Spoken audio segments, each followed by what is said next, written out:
Thanks to Fernando Alonso and Oscar Piastri getting fed up with Alpine messing them around and standing the team up for 2023, the Enstone-based team are now on a desperate search for new drivers. Up until now, just driving past CEO Laurent Rossi's house would get you in the mix for a seat on the team next season. With a recent announcement though, that has all changed, and the shortlist is absolutely shocking. So who makes the shortlist and which of the drivers will win the 2023 seat next to Estaban Ocon? Let's check it out. Fernando Alonso snubbing Alpine at the end of the summer was a big surprise, but when you heard the reason, it was completely justified. The former world champion has made no secret of the fact that he wants to race for years to come.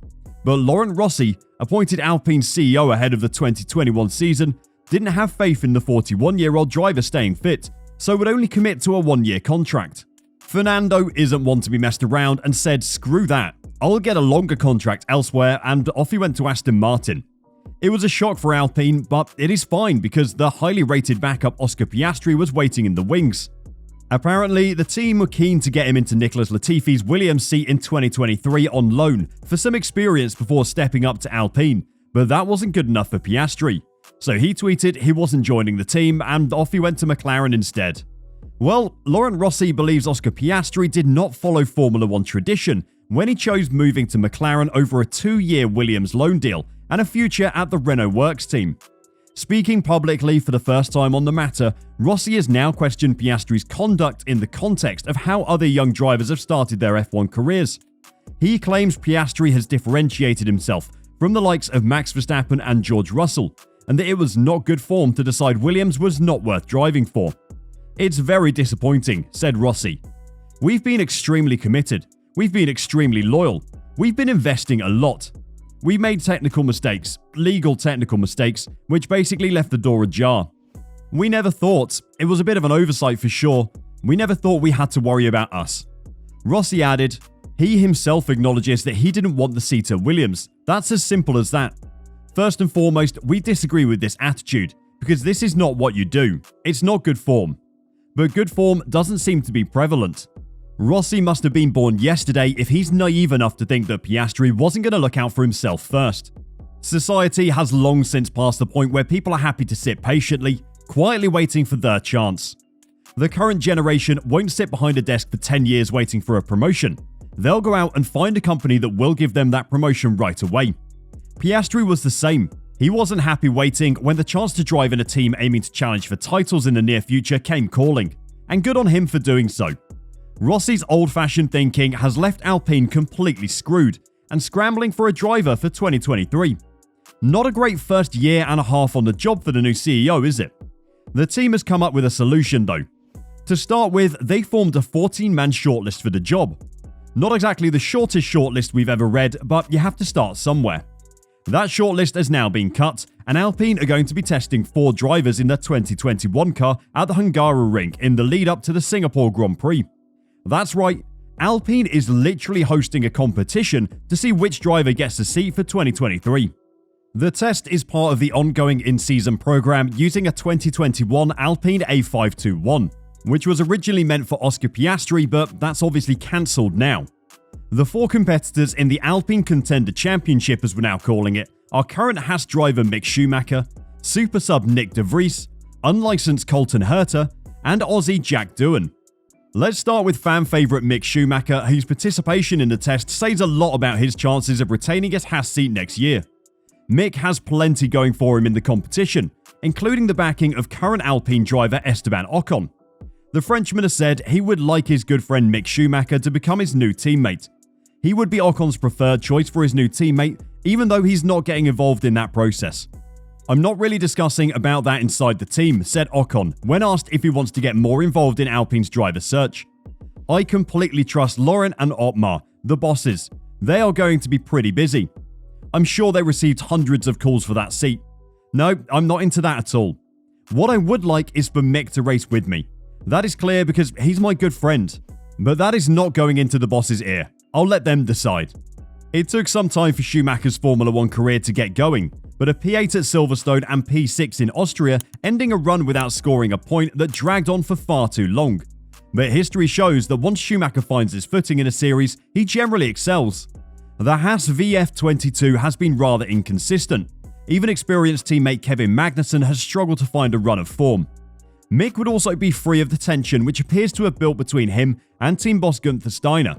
Safe to say that Mick is probably the early favourite. At least, that was until Nick de Vries made an incredible debut at Monza, equaling Williams' best finish of the season and proving why he's long been hailed as Hamilton's successor. Williams wanted to sign Nick de Vries for the 2023 Formula 1 season, even before his incredible performance in Italy, but now faces competition from Alpine, who appear to be ready to offer a seat to whoever impresses the most in their upcoming test. As a Mercedes driver first and foremost, Toto would probably prefer to see him in a customer team like Williams, but without seeing his actual contract, we can't know how bound he is to what Mercedes want him to do. The fact he's doing this test for Alpine implies he is free to drive for the team in 2023 if they offer him a seat. Another name that's been heavily linked with an F1 seat recently is Colton Herta, and participation in Alpine's testing session won't do anything to slow that story down. The IndyCar frontrunner is being targeted for a race seat at AlphaTauri next season, as part of a deal that would result in Pierre Gasly being released to Alpine. His chances of making the switch to F1 are dependent on him securing a super license, with Red Bull having asked the FIA for a special dispensation, as he currently only has 32 of the 40 points required. Despite lobbying from Red Bull, the indicators are that the FIA will reject there being grounds to grant a super license to Herta, amid concerns of the unintended consequences such a move could have in the future. The fact he probably won't be legally allowed to drive in F1 next year hasn't stopped AlphaTauri. Though it might be Colton Herta driving in the test, he's driving to secure Pierre Gasly a seat at Alpine next season, not himself. Pierre best keep his fingers crossed for a good showing from the IndyCar driver and a change in track from the FIA regarding Herta's super license. The last spot on the Alpine grid for the test is going to be Jack Doohan, currently in 4th place in the Formula 2 Drivers' Championship. If he managed to secure a seat in 2023 and didn't improve on that position, it would be the worst finish in F2 by drivers on the current F1 grid that would lead to an F1 seat the next year. Even Nicholas Latifi managed to come in second in the junior category, the year before he made the step up. That doesn't bode well for the young Aussie's chances. The 19-year-old has been increasingly impressive as the year has progressed though, and his form coinciding with the F1 driver market kicking off has been particularly strong. He won the Hungary Sprint and Spa feature races either side of the summer break, then retired from the Zandvoort feature race for no fault of his own and qualified on pole for Sunday's feature race at Monza, before a first lap incident with Logan Sargent ended his race. Alpine CEO Rossi prefers the idea of Doohan, who's vying for top rookie, making his F1 debut at a lower team in a less pressured environment. Well, Jack certainly had a very good sense of timing, because he's performing immensely at the moment, said Rossi when asked about Doohan's prospects. To be honest, we knew already he was very fast.